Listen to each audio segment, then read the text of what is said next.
The bells tolled uninterrupted for 15 minutes as they carried the coffin into St. Nedelia's Cathedral.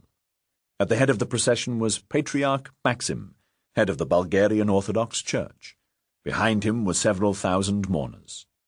It seemed as if Le Tout Sophia had come on that blustery cold Friday in March 2003 to pay their final respects to Ilya Pavlov, the man who had defined the 1990s for them. At the end of the service, 30 brothers from the dear departed's Masonic Lodge, the ancient, free and accepted Scottish custom, closed the doors of the cathedral. Dressed in jet-black suits and clasping bouquets of white flowers, the men performed a secret ritual to speed Brother Pavlov to the eternal Orient. His overall, gloves, and the lodge's crest then accompanied Brother Pavlov to the grand architect of the universe. A government minister bore a message from the Prime Minister, Simeon Saksa-Kobursky. Formerly the King of Bulgaria, the lean and elegant Simeon had relinquished his claim to the throne in order to lead his country and its government out of the morass of the late 1990s, after his political party had won a landslide victory in the elections of 2000. "We shall remember Ilya Pavlov," read the King's telegram of condolence, "because he created jobs for many families in a difficult period for the people. We'll remember him for his spirit as a businessman and for his extraordinary energy." MPs, artists, the bosses of the most important oil companies and banks, 2 former Miss Bulgarias, the entire Levski soccer team, 2 Bulgarians, a fusion of Manchester United and the Yankees, all joined Pavlov's grieving family. There as well was another prominent group of his acquaintances, better known to the Bulgarian public by their nicknames: the Skull, the Beak, Dimi the Russian, and the Doctor. The most conspicuous absentee was the American ambassador to Bulgaria, Jim Pardue. The embassy had made urgent inquiries 5 days earlier, on March 7th, when a single sniper bullet felled Ilya Pavlov at 7:45 in the evening, as he chatted on the phone outside the headquarters of his megacorporation, Multigroup. The death of such an eminent and wealthy American citizen on foreign soil would naturally raise serious concerns for the United States and its representatives. Pavlov could never have made it to the White House, as he was not born in America, but he was still a proud foot soldier in that mighty army that had participated in the rich traditions of naturalized immigration to the United States.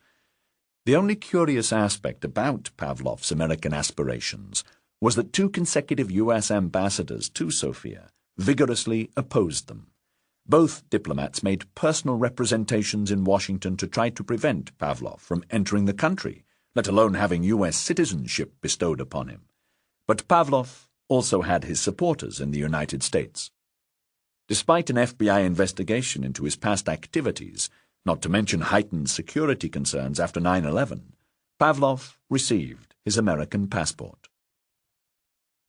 In the 1970s and 1980s, communist Bulgaria was topped only by Romania and Albania as the most miserably depressing place to live in Europe.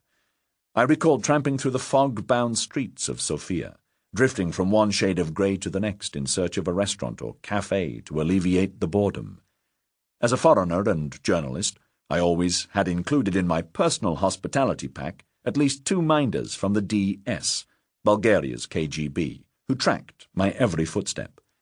Their presence ensured that, on the rare occasion I persuaded ordinary folk to engage in conversation, the best I could hope for was a little chit-chat about the weather. But slowly I understood that beneath this moribund conformity there were eddies of activity, some quite vigorous, that nourished more interesting lifestyles, not the pained martyrdom of intellectuals and dissidents who fought courageously against the injustice of communism, but the serendipity or good fortune of some who found ways to mould parts of the system to their advantage. As a teenager growing up in the 1970s, young Ilya Pavlov had one particular skill that marked him out from most of his peers.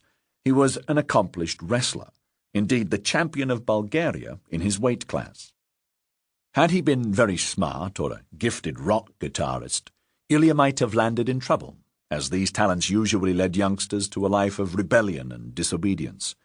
But in Bulgaria, the greatest heroes were not soccer or tennis players, but muscle men. Before the fall of communism, weightlifting, wrestling, and boxing were dominated by Eastern Bloc states, which routinely pumped their promising sportsmen and women with gallons of steroids in the search for Olympic glory. A pro in all but name, the successful wrestler could expect public acclamation and fringe benefits such as casual sex on tap, money, an apartment, and a car, the latter two being out of the reach of all but the most fated youngsters. Pavlov would have anticipated this when he was picked out to attend the Institute for Physical Culture in Sofia, Bulgaria's elite breeding ground for future Olympians. Ilya was doubly advantaged because his father ran a restaurant and bar in Sofia, where his tough young son worked. At that time, being a barman or waiter conferred considerable social status on you, explained Emil Kulov, one of his contemporaries at the Institute. He hung out with a lot of tough guys, and people looked up to him. That way he also came into contact with the security services. For an uneducated young steer like Pavlov, the DS was not the Orwellian instrument of repression that people in the West perceived. For some Bulgarians, it was an avenue to status and influence. If, as many claim, Pavlov worked as an informant for the DS, then he could expect rewards. His most important came in the shape of a pretty young woman, Toni Chergelanova, who accepted his proposal of marriage in 1982. A greater catch than the girl was her father, Peter Chergelanov, who worked for state security. Ilya had wed into secret police royalty.